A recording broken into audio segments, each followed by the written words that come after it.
Hundreds of thousands of fans across the Chicago area tonight are in mourning. This is the announcement that none of us ever wanted to make. The flags have been lowered here at Soldier Field as the city of big shoulders has become the city of heavy hearts. Walter Payton ran into our hearts, never let us down on or off the football field. It's a sad day for all of us. It's hard to imagine this extraordinary man who attacked life with such vigor is gone.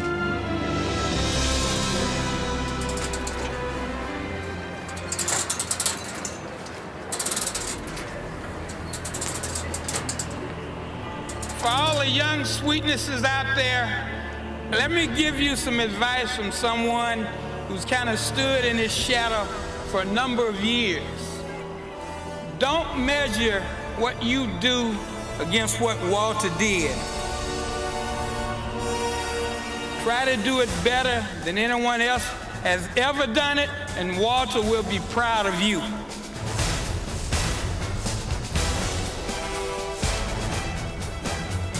Play the game, every play in the game, like it's the last play that you'll ever play.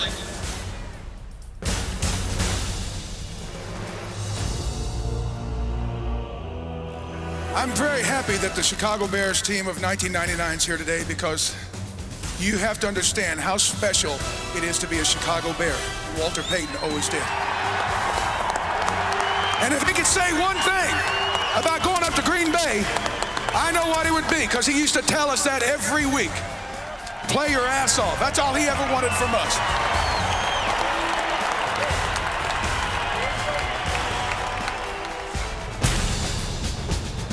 In Week 9, the National Football League remembered Walter Payton with a moment of silence, while the Bears honored Sweetness with a championship effort worthy of a hero. One time for Sweetness. Let's play with everything we got, every single play, every single down, baby. We can do it. Get it, Brian. Win on three. 1, 2, 3.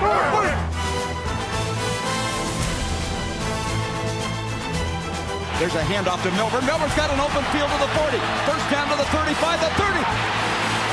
Milburn, 10, 5, touchdown Bears!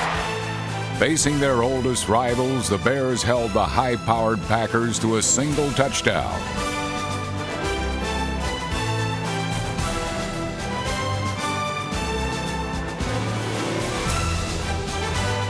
Bobby Engram's score gave Chicago a lead, standing between the Bears and the first steps of healing.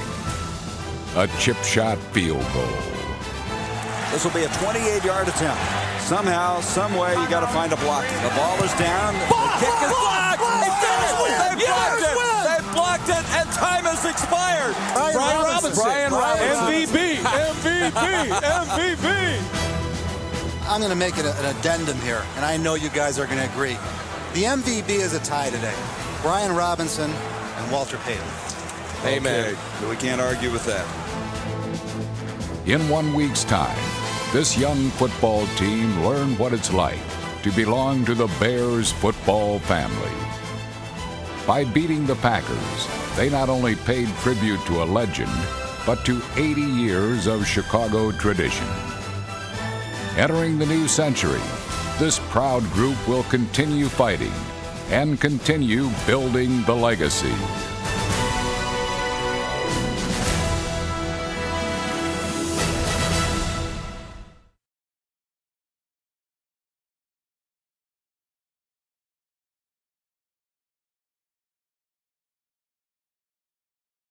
He was as hard a driver, I think, as NASCAR has ever had. There was a purity about his driving. There was a purity about his love for the sport. He was a racer. He put racing above everything.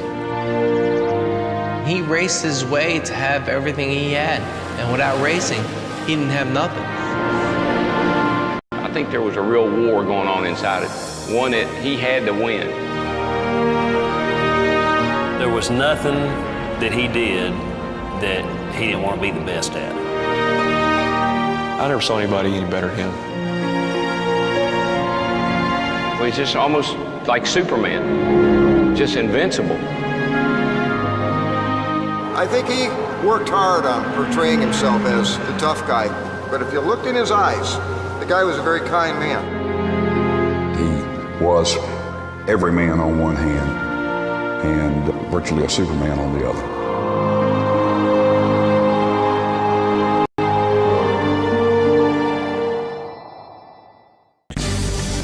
A legend in his own right as a driver, Junior Johnson.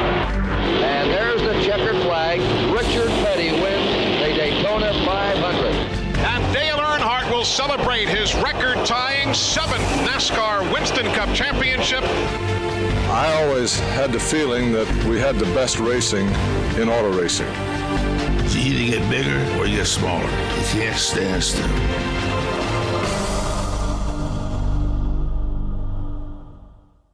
Welcome to the NASCAR Hall of Fame biography of Dale Earnhardt, one of the 5 inaugural inductees. Known worldwide as the Intimidator, for his fearless driving style, Dale dominated his sport.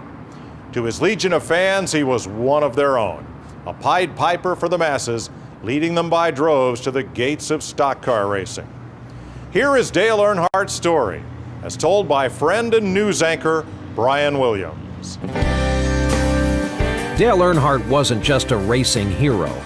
He was one of us. I found that out firsthand. I made a pilgrimage to Talladega with my young son.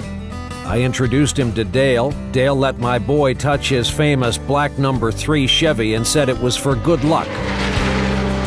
Dale said if he won the race that day, he expected to see us down in victory lane. Walks the lane, and Dale Earnhardt will win the Winston 500, and the celebration begins. 3 hours later, there we stood.